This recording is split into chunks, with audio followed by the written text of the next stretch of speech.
자, 이렇게 해서 커리큘럼에 대한 소개는 뭐 간단하게 마치도록 하고, 이제 시험에 대한 얘기를 좀 들어가서 이 시험의 특징들, 뭐 유형들 이런 것들을 좀 말씀을 드리도록 할게요. 자, 먼저 생물 시험들이 있는데 이게 이제 전공 대비도 있고 의대 대비도 있어요. 그래서 공통이라고 적어놓은 것들은 의대건 뭐 생명과학과건 지원하시면 공통으로 보는 학교들을 여기다가 지금 적어 놓은 거예요. 그래서 연세대, 고려대, 중앙대, 이대가 공통으로 이제 시험을 출제해서 자기 전공 시험을 보시건 의대를 보시건 다 치게 하는 학교들입니다. 그런데 의대 같은 경우에 이런 상위권 대학에서는 자리가 쉽게 나진 않아서 올해 같은 경우에는 고대에서만 이제 뽑았고요. 작년에는 이제 고대하고 중앙대에서 인원 이제 책정이 있었어요. 연대가 매년 나온다고 하는데 올해도 안 나왔어요. 어쨌든 이 학교들은 공통으로 시험 치는 거다. 그럼 공통으로 시험 치는 데들은 캠벨 교재 중심이라고 생각하시면 되고요. 자, 그 다음 이쪽은 의대에서 단독으로 시험 치는 데들이에요. 그래서 의대, 치대 중심을 적어 놨고요.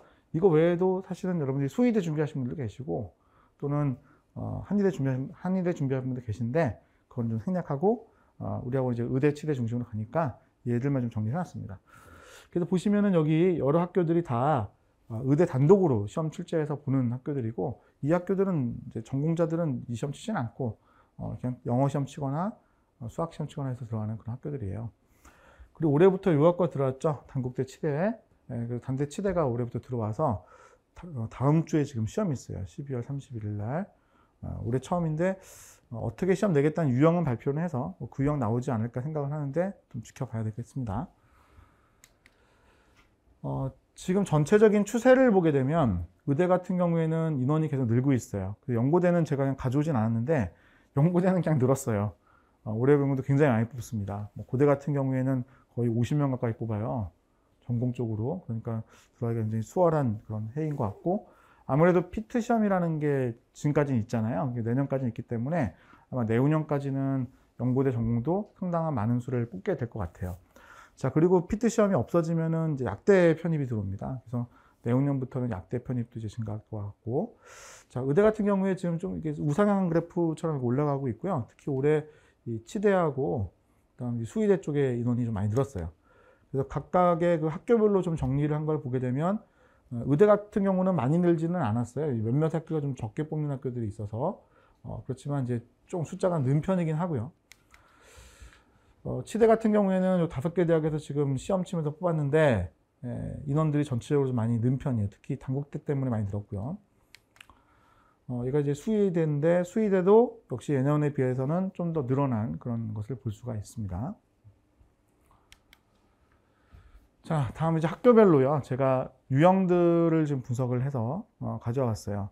자, 공통으로 보는 학교를 먼저 4개가 있고 그 뒤에 의대들 중심으로 정리를 이제 해놓은 학교들이고요.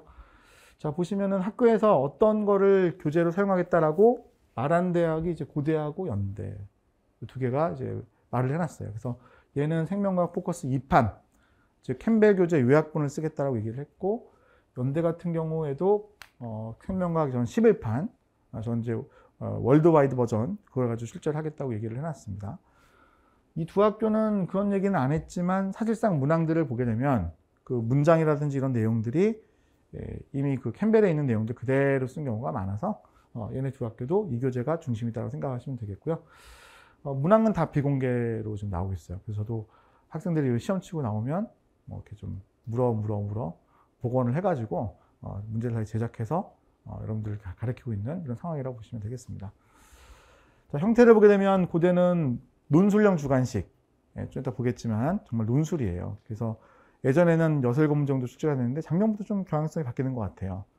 그래서 한 10개 정도 문제가 출제가 되고 어떤 문항 하나는 OX처럼 틀린 거 골라라 이렇게 내기도 합니다. 근데 그 문장이 좀 긴 편이라고 보시면 되겠고요.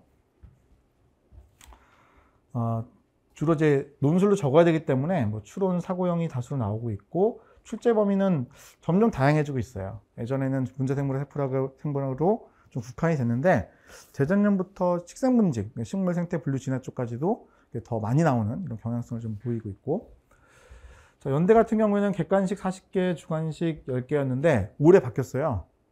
그래서 저거 계속 바뀔지 모르겠지만 올해 이제 45문항이 객관식, 5문항이 주관식으로 올해 좀 바뀌었습니다. 자, 그리고 지식형 심화가 좀 다수다. 그러니까 이게 캠벨 교재에서 낸다고 말은 해놨는데, 예, 단어만 썼는지 캠벨의 내용 플러스 알파로 상당히 좀 심화적으로 들어간 내용들이 나오고 있고, 특히 올해 좀 더 경향성이 심해진 게 영어로 단어를 많이 써요. 그러니까 문장 전체를 다 영어로 쓰진 않지만 단어들을 다 영어로 많이 쓰고, 특히 보기 지문을 거의 다 올해는 다 영어로 많이 냈어요. 그러니까 예년 같은 경우에는 한 10번, 15번까지만 영어로 냈는데 그 경향성이 좀 바뀌었다라고 보시면 되겠고요. 단순형도 많지만 지역적인 문제도 많기 때문에 좀 심화적인 공부를 해야 된다. 자, 그리고 이대는 문항수가 이렇게 문항 문제가 아주 어렵진 않은데, 약간 특이한 게 20개 보기를 주고 거기서 옳은 거 골라가지고 답 내는 거, 이런 게 약간 특이한 상황이고, 예년 같은 경우에는 식생 문제가 많이 나왔던 학교인데 작년부터 그렇지 않은 경향성이 지금 보이고 있어요. 그래서 오늘 이제 시험 치고 와봐야 알겠지만, 시험 치고 와서 이제 학생들 얘기 들어오면 올해는 어떻게 바뀌었는지 얘기를 들어봐야 될 것 같습니다. 자, 그리고 중앙대 같은 경우에 객관식 30문제로 출제하고 있고, 제가 보기에 가장 그래도 문제 내는데 신경 많이 쓰는 학교 같아요. 왜냐면 해년마다의 그 경향성을 봤을 때 굉장히 잘 유지가 되고 있어요. 그래서 어떻게 보면은 대비하기 좀 좋은 학교일 수도 있는 학교입니다. 그래서 생명과학 실습하는 내용 그대로 출제가 되는 그 경향성도 계속 유지가 되고 있는 그런 학교예요. 자, 경희대 같은 경우에는 작년부터 형태가 이제 바뀌었어요. 예전에는 논술로 다 출제를 이제 했다가 작년부터 객관식 문제로 출제하기 시작했고, 의대 쪽 의학 계열만 시험을 치는데, 문항들을 보게 되면 올해도 그랬고 좀 어려운 내용들을 가지고 출제를 하는 경향성이 있는데, 작년 경우에는 보기 지문이 굉장히 좀 쉬워서 보기만 갖고 답낼 수도 있는 그런 것들이 있었고, 올해는 좀 개량을 한 것 같습니다. 그래서 문항들이 좀 더 잘 정리되어서 나온 것 같아요. 이 학교는 문항을 이제 공개하는 학교라서 나중에 한번 시험에 나오면 뭐 강의를 같이 하는 그런 학교이기도 합니다. 자, 대구 가톨릭대학교, 여기도 올해 좀 많이 뽑아요. 뭐 지금 6명 뽑는다고 해서 학생들이 많이 지원을 할 것 같은데, 이 학교는 문제가 굉장히 좀 난해하고 좀 어려운 편이긴 해요. 교수님들이 출제를 하기 직전에 들어가서 밤새서 낸다는 얘기가 들리는 학교이고요. 여러 가지 전공 수업들을 자기들이 참조해서 내기 때문에 어떻게 보면은 거의 모든 대학 중에서 가장 어려운 시험 문제가 아닐까라는 생각이 들 정도의 학교입니다. 객관식 15개, 주관식 5문제, 이것도 상당히 오랫동안 유지가 되고 있는 그런 형태라고 볼 수가 있어요. 시험 문제는 공개를 지금 하고 있는데 작년 문제를 지금 아직까지 공개를 안 해가지고 지금 계속 기다리고 있는 상황입니다. 자, 연세대학교 미래캠퍼스, 여기는 이제 매년 뽑아요. 학교는 이제 원주에 있죠. 이 학교는 약간 독특한 게 사람 발생학이라고 하는 과목으로 시험을 쳐요. 그리고 세포생물학이라는 과목으로 시험을 치는데, 세포생물학 교재가 바뀌었어요. 그래서 올해 이제 준비하신 분들은 The Cell of the World, 이 책을 썼거든요. 근데 올해부터 이제 2책을 쓰겠다 이렇게 얘기하면서 내년에는 이제 바꾸겠대요. 그래서 필수 세포생물학으로 친다고 하니까 이 학교를 준비하실 분들은 별도로 준비하시는 게 맞습니다. 사실 제가 생각할 때는요, 이 미래 캠퍼스는 다른 학교는 너무 시험이 달라요. 그러니까 인체 발생학이라는 것도 쳐야 되고, 세포생물학이라는 책도 봐야 되고, 거기에 여기는 물리가 들어가요. 고대는 수학이 들어가고. 그래서 고대를 시험 친다든지 또는 연세 미래 캠퍼스 준비한다면 별도로 준비를 해 가셔야 되는데, 장점은 다른 사람들이 많이 준비를 안 하기 때문에 내가 경쟁해서 이길 수 있다라는 장점이 있고, 단점은 내가 다른 걸 보기 쉽지가 않다. 이걸 준비하다 보면은 다른 학교를 못 볼 가능성이 크다. 이건 전략적으로 접근을 하셔야 됩니다. 자, 그 다음 이제 원광대, 많은 학생들이 관심 있는 학교죠. 이 학교는 사실 스펙을 거의 안 봐요. 그러니까 스펙을 사실 편입을 많이 보지 않는 편이에요. 뭐 학점 같은 것도 고민들 많으시는데 학점도 사실 크게 중요하지 않습니다. 미트리트 시험과는 좀 다르게 편입은 그다지 학점이 많이 중요하지 않아요. 대학교 1, 2학년 대상으로 하는 일반 편입 특히나 더 그렇습니다. 자, 그래서 시험 성적이 중요한데 특히 원광대는 거기서도 더 시험 성적 중심으로 가는 학교 중에 하나예요. 그래서 생물과 화학을 잘 하신다면 도전해 볼 만한 학교. 올해부터 저희가 바뀐 게 뭐냐면, 올해부터 저 지역에서 그 영어 시험을 이제 이용해가지고 컷을 치기로 했어요. 예? 그래서 토익 성적이 좀 좋아야지 될 것 같아요.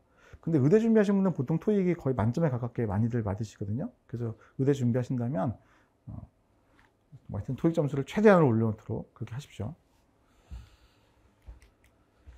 자, 그 다음 충북대. 자, 충북대는 아까 말씀드린 것처럼 독특하게도 세포생물학하고 생화학을 가지고 시험을 치는 학교입니다. 시험은 다 주관식으로 출제를 하고 있고 지식형 추론형으로 섞어 나온다고 볼 수가 있어요. 자, 고신대, 건양대, 단국치대. 이 세 개 학교가 좀 비슷해요. 생물만 본다면. 근데 아직 단국치대는 제가 말씀드렸다시피 올해 지금 시험이라 봐긴 봐야 되는데 일단 이 학교에서 올해 처음 시험 치니까 이렇게 시험을 칠 거야 라고 문항 공개를 했어요. 근데 그 문항을 보니까 아까 제가 말씀드린 그 중앙대 있죠. 중앙대라든지 고신대, 건양대랑 좀 비슷한 그런 유형의 문제들이었어요. 단답 지식형 추론들이 많았습니다. 그래서 이런 학교도 이제 묶어서 준비를 하시는데 고신대 같은 경우에는 이제 생물학을 보지만 건양대는 이제 생물만 또 본다는 특징이 있고요. 그 다음 이제 단국치대는 생물학을 다 봅니다. 네. 건양대를 준비하신다면 또 탭스라든지 이런 것에 기본 점수를 받아야지 또는 토플이라든지 이런 것에 기본을 받아야지만 시험 치는 학교이기도 해요. 다 객관식들 문제 드리고 문항들은 그냥 복합 지식형으로 출제가 되는 내용들이라서 문항을 좀 이따 보면 알겠지만 단순하게 물어보는 지식형 문제들이 상당히 많이 있습니다. 알겠죠? 네. 자, 이렇게 해서 제가 이제 각각의 대학별로의 간단한 특성들을 좀 분류를 이제 해드렸고요. 자, 지금부터 이제 보여드릴 것은 각 대학의 기출들이에요. 근데 올해 기출은 아직 이제 뭐 시험도 안 쳤으니까 그건 이제 끝나고 정리가 될 것 같고 작년 기출까지 정리된 것들을 유형들을 좀 보여드릴까 합니다. 자, 이게 고려대 이제 작년 기출인데 그 문항들이 작년에는 한 10여 개 가까이 나왔고요. 그 중에 한 문항은 OX 문제 고르는 문항으로 20개짜리가 써보고 나왔어요. 그러니까 문제가 6개, 7개를 하더라도 사실 그 밑에 새끼 문제처럼 달려있는 것들이 좀 많은 학교가 고대예요. 그러면 이 학교에서 시험을 칠 때 거의 60분 안에 시험을 다 써야 되거든요. 그래서 논술로 써야 되는데 이게 쉽지가 않은 일입니다. 그래서 문제를 보면은 별로 어렵지 않은 느낌인데 사실상 여러분들이 논술에 대한 훈련이 되어 있지 않으면 제대로 점수 받기 어려워요. 그래서 전략적으로 각각 문항들마다 내가 어느 정도의 분량으로 어떻게 적어야겠다라는 것들이 다 안배가 좀 돼 있어야 돼요. 자, 요거 2번만 살짝 보실게요. DNA 복제와 관련된 문제가 출제가 되었는데 이제 박스 안에 그 복제 관련된 내용이 이렇게 기술이 이렇게 쭉 돼 있었어요. 제가 이제 보관할 때도 이제 그런 식으로 이제 만들어 드립니다. 자, 그래서 그 내용은 뭐 학생이 다 기억할 수는 없으니까 이렇게 이제 간단히 적어 놨고, 자, 그리고 이제 물어본 것이, DNA 복제가 이제 일어날 때 한쪽 가닥이 짧아지는 이유가 뭐냐 이렇게 물어본 거예요. 자, 이게 선형의 DNA가 있을 때 텔로미어라고 하는 지역이 짧아진다라는 사실이죠. 그때 옷가잡기 절편의 주형이 되는 가닥이 짧아지는 특성이 있어요. 그래서 그러한 짧아지는 이유에 대한 설명이 이제 필요한 거죠. 즉 5', 3' 방향으로 DNA 복제가 일어나다 보면 옷가잡기 절편의 주형의 짧아짐이 나타난다. 그럼 그거를 해소하기 위해서 텔로머레이즈라고 하는 효소가 이제 필요한 거죠. 그래서 그 이유를 이렇게 적어 준 거고, 자, 그럼 그 밑에 있는 내용이 그 텔로머레이즈라는 거를 통해 가지고 어떻게 그거를 복원하는지에 대한 내용과 메커니즘을 적는 이런 문제가 나온 거죠. 그죠? 이런 식으로 각각의 그 문항에 대해서 새끼 문항들이 있는데 그걸 내가 어떻게 잘 적을지에 대한 개념이 좀 필요하다고 보시면 되겠습니다. 자, 이게 연대 문제 스타일이 뭐 이런 식이에요. 그래서 보면은 글들이 쭉 있는데 단어들은 다 영어로 적는데 그 경향성이 굉장히 커졌다고 그랬죠. 그래서 연대는 많은 분들이 이제 전공으로 가고 싶어 하는 학교이기도 하고 또 의대에서 편입 인원이 나오기를 누구나 다 기다리는 학교인데 올해도 이제 연대 의대 쪽은 이제 결혼은 없었어요. 그래서 너무 여기를 믿고 기다리시면 안 될 것 같고 그냥 그 의대를 준비하신다면 여러 학교를 준비하는 가운데 뭐 인원이 뜨면 보겠다라는 생각을 하시는 게 맞습니다. 자, 그런데 이제 내용을 보게 되면 이 학교가 캠벨은 되겠다라고 말을 해놓고서 지금 이거 보면은 캠벨 내용이 아니에요. 비스테로이드성 항염증약이라고 하는 NSAID 계열의 약물. 자, 저게 누구예요? 대표적인 게 아스피린이죠. 또 이부프로펜이라는 게 있습니다. 우리가 이제 흔하게 먹는 약이죠. 근데 그게 칵스1, 칵스2라고 하는 것에 대한 이니비터예요. 그의 이니비션을 딱 하게 되면 프로스타글란딘이라는 물질이 생성이 안 됩니다. 그럼 그 프로스타글란딘이랑 생성이 안 되니까 염증이 이제 좀 일어나지 않는 완화되는 현상을 보이는 게 그 메커니즘의 주요 포인트인데, 근데 그 프로스타글란딘이라는 게 사실은 뭐 여기저기에서 다 만들어지거든요. 그래서 각각의 반응들이 다 있기 때문에 그 반응들이라는 거 전체적으로 다 막히니까 사이드 이펙트도 있다, 뭐 이런 얘기들이 나와요. 근데 이걸 딱 얘기하면서 이제 정작 물어본 것은 기질의 농도가 높아지면 약물 억제 효과가 떨어진다는 일반적인 논리를 또 가지고 물어보고 있는 거죠. 그러니까 심화적으로 들어가서 굉장히 어려운 거 물어본 경우도 있고, 또는 이런 식으로 예를 하나 들어주고 일반적인 얘기를 물어보는 경우도 있고. 자, 그러면 기질의 농도 높으면 약물 억제 효과가 떨어진다고 했으니까 컴피터티브 이니비터를 골라내시면 되는 거죠. 그죠? 자, 이런 식으로 주관식도 나오기도 합니다. 근데 연대 주관식 보면은 고대랑은 다르게 논술을 길게 쓰게 요구하지는 않아요. 단답형으로 있는 것들을 찾아내기를 하거나 간단하게 적으시오, 뭐 이런 식으로 나오긴 합니다. 자, 이제 2대 문제를 잠깐 보시면, 자, 2대는 객관식으로 나오는데 문항 중에 한 10개 문항이 이런 식으로 나와요. 그래서 20개의 이제 보기를 주고 그 20개의 보기에서 각각의 문항마다 옳은 걸 찾아가지고 고르는 건데 중복되는 것을 넣을 수도 있거든요. 그래서 그런 것들 좀 주의하면서 문제를 풀 만한 그런 학교고요. 자, 중대 문제. 자, 이게 중대가 되게 굉장히 신경 써서 만든다고 그랬잖아요. 그래서 문항마다 배점들이 다 있고요. 그래서 변별력을 가리기 위한 걸로 좀 보이고, 또 형태들도 보면은 거의 매년 거의 비슷비슷 일정해요. 난이도도 좀 약간 어려운 해가 있긴 있었어요. 뭐 2018년 같은 경우에 좀 어렵고 그랬거든요. 그런데 다시 좀 포멀해지고 논란 없게 좀 만들고 이런 경향에서 다시 만들어지고 있고요. 그래서 몇 년 전 거나 지금 거나 좀 분위기도 비슷하게 출제가 되는 것 같은데, 얘를 기준으로 다른 데 준비하시면 돼요. 그래서 제가 아까 말씀드렸던 데들 있죠. 뭐 중대라는 데하고 비슷한 그런 유형들을 보이고 있는 데가 단국대 최대 오래 보는 거기도 그렇고, 고신대는 약간 왔다 갔다 하긴 하는데 거의 이런 스타일로 보시면 되고, 건양대도 그렇고, 또 예전에는 원광대도 비슷했어요. 근데 원광대가 작년부터 약간 추론형 문제를 내기 시작해가지고 그 얘기는 좀 이따 말씀드릴게요.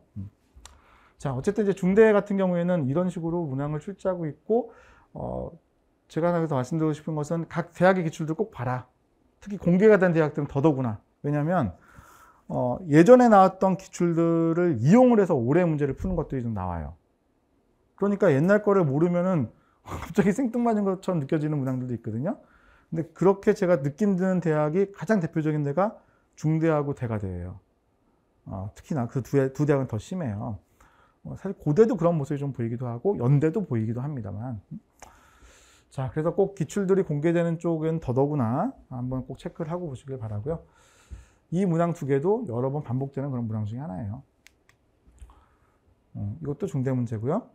형태들 보시면 우리가 뭐 문제집 많이 보는 그런 형태죠. 자, 이제 경희대 문제. 경희대가 작년에 논술에서 주관식으로 바뀌면서 문항들이 굉장히 좀 어떨까, 뭐 이렇게 실험적인 것들, 데이터적인 것들을 넣으려고 많이 노력을 하는 것처럼 느껴져요. 그래서 지금 이 문항도 그런데 지문도 굉장히 길고 데이터도 뭐 이런 식으로 놔주면서 문항을 구성했거든요.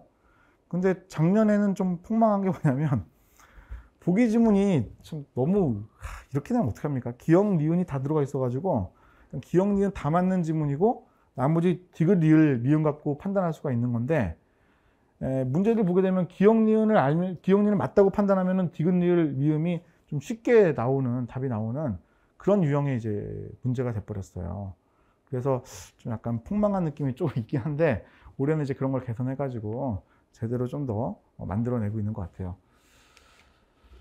자, 이건 제가 논문 찾아왔어요. 이 관련된 실험 한번 뭐였지 하고 제가 한번 찾아본 그런 논문인데, 이게 이제 뭐냐면 그 DNA 자체가 슈퍼코일드 폼이잖아요. 슈퍼코일드 폼 되어 있을 때는 생명체는 네거티브 슈퍼코일드 폼을 좋아해요. 왜냐하면 컴팩트하게 꼬여 있을 뿐만 아니라 약간 느슨하게 풀린 구조이기 때문에 그런 거죠. 근데 거기에 이제 ETBR이라는 물질을 이제 첨가를 하게 되면 이게 거꾸로 풀리기 때문에 이제 풀어지는 모습이 나오게 되거든요. 근데 그게 풀어지는 모습으로 이제 갔을 때 점점점 양성초나선 쪽으로 가게 된다는 거죠.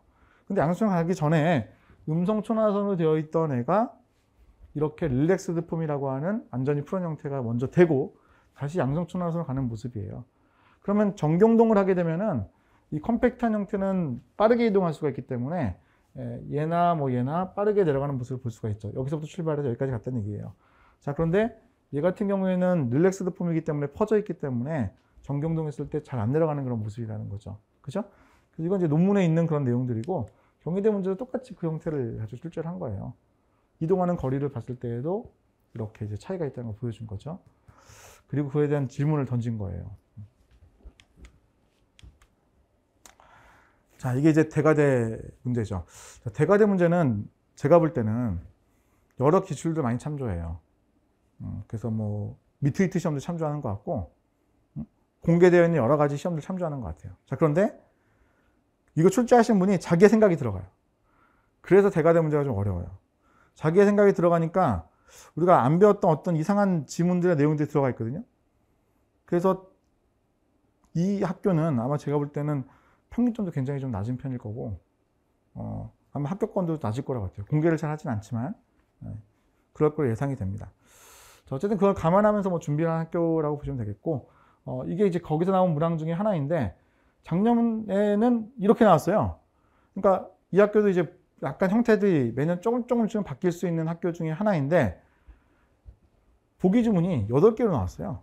그래서 답옵션도 있고, 기억, 니은부터 해가지고 고르는 거를 다 만들어 놨거든요. 그래서 어떻게 보면은 OX 문제처럼 만들어 놓은 거예요. 그래서 OX 문제인데 보기 주문 저렇게 3개를 다 맞춰야지 이게 점수가 하나가 나오는 이런 형태가 돼버린 거죠.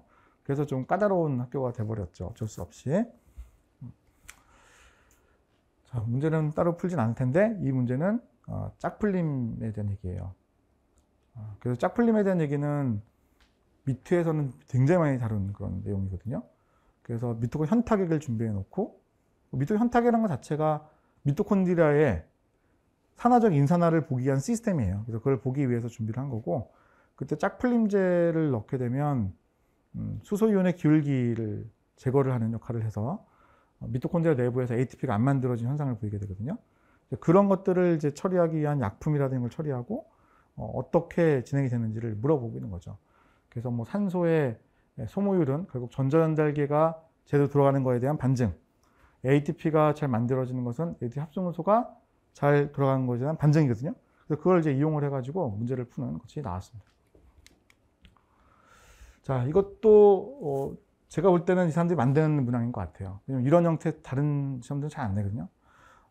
왜냐면 이게 프로모터 이상에 따른 라고페로네인 유전자가 발현 안 된 거에 대한 얘기예요. 그러니까 이제 돌연변이라고 막 적어놨는데 보통 많은 다른 시험들은 돌연변이를 출제를 할 때 락I, 그러니까 억제자라는 단백질 오페론에서 거기에 이제 문제가 생기거나 또는 오퍼레이터의 변이, 그러니까 오퍼레이터의 변이가 일어나서 억제자가 잘 붙거나 못 붙거나 이렇게 변형을 줘가지고 문제를 출제하는 것들을 쭉 볼 수가 있는데 이 학교는 지금 보면 프로모터 변이를 했거든요. 그래서 다른 것들 이상이 없는데 돌연변이형에서 락ZAY가 거의 만들지 않는다고 출제를 하고 또 보기에 물어본 거예요. 근데 보기 또 물어봤을 때에도 포도당하고 락토스를 같이 넣은 배지도 아니고 저렇게 완전히 따로따로 떨어뜨려가지고 냈거든요. 그런 걸 보면 이분들이 뭔가 제작한다는 걸 알 수가 있어요. 특히 그림도 이렇게 보면은 만든 거란 느낌이 굉장히 많이 들기도 하고. 자, 이런 특징을 좀 알아두시길 바랍니다. 주관식으로 이거 나왔던 문제. 자, 연세대학교 미래캠퍼스 문제들인데 얘네는 이제 공개는 일부 했어요. 그래서 이러한 시험들을 낼 거야 라고 했는데 지금 보시다시피 이 문제가 세포생물학 문제라고 해서 낸 거예요. 아니, 세포생물학 문제인데 웬 신경, 그죠? 자, 근데 필수 세포생물학 책을 보게 되면 그쪽에 신호전달이 들어가 있긴 합니다. 그래서 필수 세포생물학 또는 옛날에는 더 셀 오브 더 월드라는 책에서 낸다고 했잖아요. 거기에 이 내용들이 들어가 있어요. 그래서 세포생물학 내용인데 어떻게 보면 이제 세포생물학, 분자생물학 다 들어가고 동물생리학 쪽에서도 신호전달과 관련되어 있는 내용들, 그러니까 호르몬이라든지 신경이라든지 이런 쪽까지도 출제를 하는 그런 학교예요. 문제는 이거죠. 이제 사람 발생학을 낸다는 거. 그래서 요게 올해 심판이 나왔어요. 14판이 나왔어요. 그 책이에요. 저도 이제 이거 사서 갖고 있는데, 올해 제가 한번 다 점검해 봤거든요. 그랬더니, 여기서 총론에서 많이 나오는데, 그 총론이 거의 50페이지 가까이 늘었어요. 예전에는 80페이지였는데 130페이지 가까이 됩니다. 그래서 공부하실 게 더 많이 늘어난 것 같고, 또 내용이나 이런 것들도 보면은 용어라든지 이런 것들이 이 책에서만 쓰는 용어로 많이 써놨어요. 그런 것들이 좀 독특한 면이 있는 거고, 또 이제 저자를 보면은 이 학교 교수님도 계시더라고요. 그래서 이제 아마 그쪽 파트를 중심으로 출제를 더 하실 것도 같고, 이런 파트들이에요.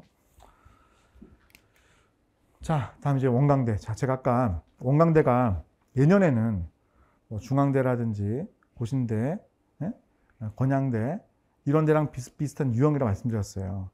이대도 좀 비슷하고, 그지? 자, 그런데 작년에 갑자기 출원형으로 된 거예요. 그래서 수능에서 나오는 그림들 있잖아요. 그걸 그대로 가져다가 이용을 해가지고 문제를 낸 거예요. 이건 제가 수능 문제 그냥 가져온 건데, 사실 이제 이 수능 문제들 중에 좀 풀어볼 만한 것들을 제 기준으로 분류를 해가지고 학생들한테 이렇게 나눠줬었거든요.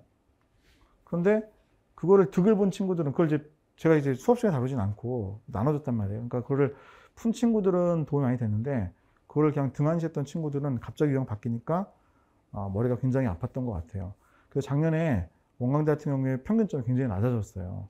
그래서 합격자가 의대인데, 원래 보통 의대는 이렇게 많이 안 틀려야 되거든요. 그런데 작년엔 5개, 6개 틀린 애들도 다 들어갔어요.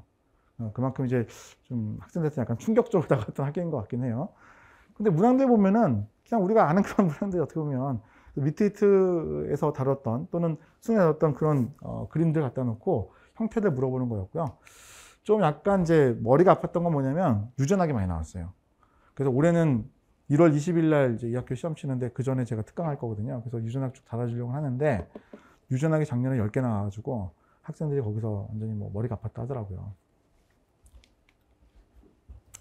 자, 고신대는 이렇게 단답형으로 나오는 것도 있고, 주관식 내기도 하는데, 이 학교의 특징은 시험 전날 들어가신다. 그래서 출제하는 그 난이도라든지 유형이 매해 바뀔 수 있는 학교다라는 게 특징이에요. 자, 충북대는 저 생화학, 레닌저 생화학이 들어가니까 저기 준비하시는 분들은 레닌저 생화학과 캠벨 교재, 캠벨 생물학을 준비하셔야 됩니다.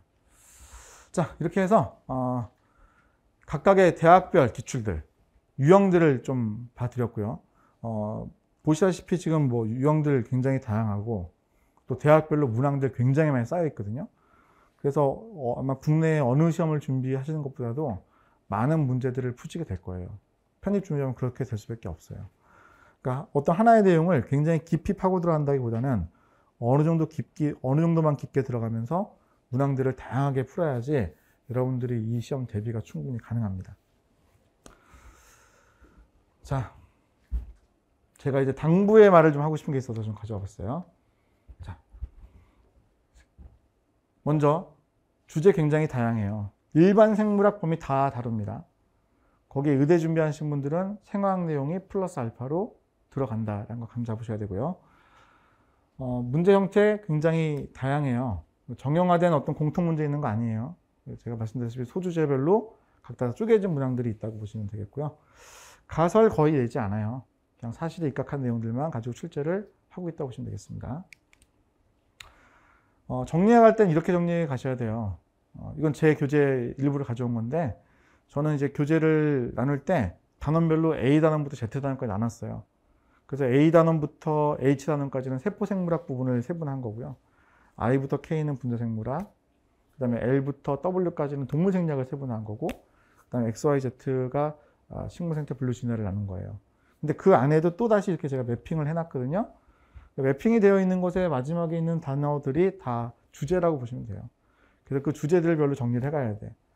우리가 시험 공부하는 사람들이잖아요. 그럼 뭐 대충 소설책 보듯이 할 수는 없잖아요.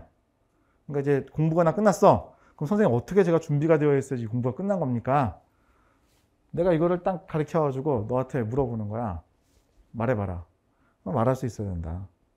그런데 단순히 저거를 말하는 게 아니라, 정의만 말하는 게 아니라, 저기서 이러이러한 문제들의 유형이 있었어.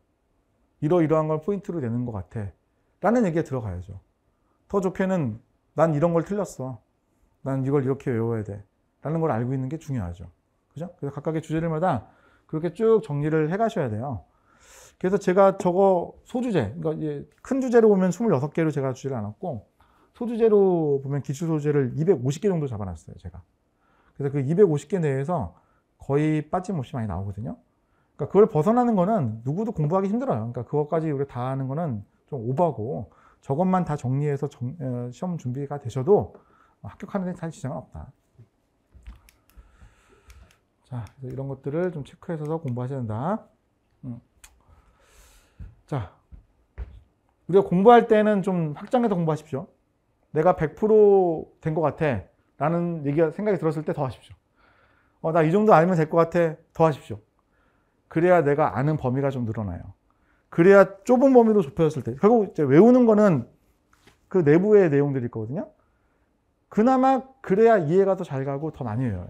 그래서 공부할 때는 좀 확장하듯이 더 많이 하려고 노력하시고, 저한테 물어볼 때에도 뭐 배우지 않은 것도 물어봐도 괜찮아요. 뭐 이런 거 어떻게 되는 거냐고. 그럼 제가 그거 알려드리면 더 그것도 도움이 됩니다. 알겠지? 공부할 때는 전체적으로 좀 확장하듯이 공부를 해나가라. 그럼 언제까지 그럼 확장하듯이 공부하는 거냐? 시험 보기 한 3-4달 전까지? 3달 전? 4달 전까지는 여러분들이 확장하듯이 해가는 거예요. 계속 늘어나. 그때 굉장히 스트레스 받아요. 끝이 없는 것 같고. 그런데 이제 그 다음 한 3달 전쯤부터는 줄여야죠. 내가 이제 모르는 것들 체크하고 실수하지 않게 만들고 이런 것들을 해나가야 되는 거예요. 근데 그때 이제 확장했던 것들이 있으면 줄여나갈 때에도 좀 더 탄탄해진다고 할까? 내가 좀 더 탄탄하게 암기가 잘 됩니다. 알겠죠? 자, 뭐 시험 수준에 눈높이를 맞추는데 제가 더 많이 하라고 했고요. 기출들은 특히 다 공부를 해 가시는 게 맞는데, 기출 문제 보통 3번 이상 풉니다. 5번 정도 푸는 게 제가 볼 때는 가장 적절한 수준이고요. 기출 문제는 거기에 있는 지문이라든지 단어를 하나도 모르는 게 없을 때까지 공부를 하시는 거고, 여러분들이 가려는 그 대학에 맞춰서 각각 다 준비가 돼 있어야 돼요. 자, 회독수는 늘어나기 때문에 계획 짜실 때 이렇게 짜십시오. 여러분들이 이론 공부하는데 4달이 걸렸어요. 제가 짠 것도 계획이 4달이거든요. 그럼 4달이면 그 다음번에 다시 한번 회독할 때에는 얘가 2달로 줄어요. 거의 60% 이하로 줍니다. 그리고 그 다음번에 또 준비할 때에는 또 60% 줄어요. 그래서 회독수의 소위 우리가 마법이라고 하는데, 시험 보기 3일 전에 다 볼 수 있는 정도의 분량으로 좁혀나가는 거를 역산해서 해가시는 게 굉장히 유리한 것 같아요. 그러면 그렇게 해나가다 보면은 1년 가까이 우리가 시험 준비를 한다고 했을 때 거의 10회독 이상의 숫자가 나오는데, 우리가 이제 통계적으로 보면은 7회독만 넘어가면 이제 그때부터는 학생의 그 실수에 의해서 점수가 가려지는 것 같아. 그러니까 우리가 7회독 이상을 내가 하겠다라는 생각으로 계획을 짜가시는 거야. 근데 생물에 또 문제점이 하나가 있어. 너무 오래 걸려, 1회독 하는데. 넉 달이나 걸리거든요, 보통. 기본 이론 끝난 다음에도. 그러니까 복습을 하실 때 좀 힘들겠지만, 그 4달짜리 심화과정 갈 때에는 2달이 지나면서 세 번째 달에 첫 번째 달에 했던 걸 해야 돼요.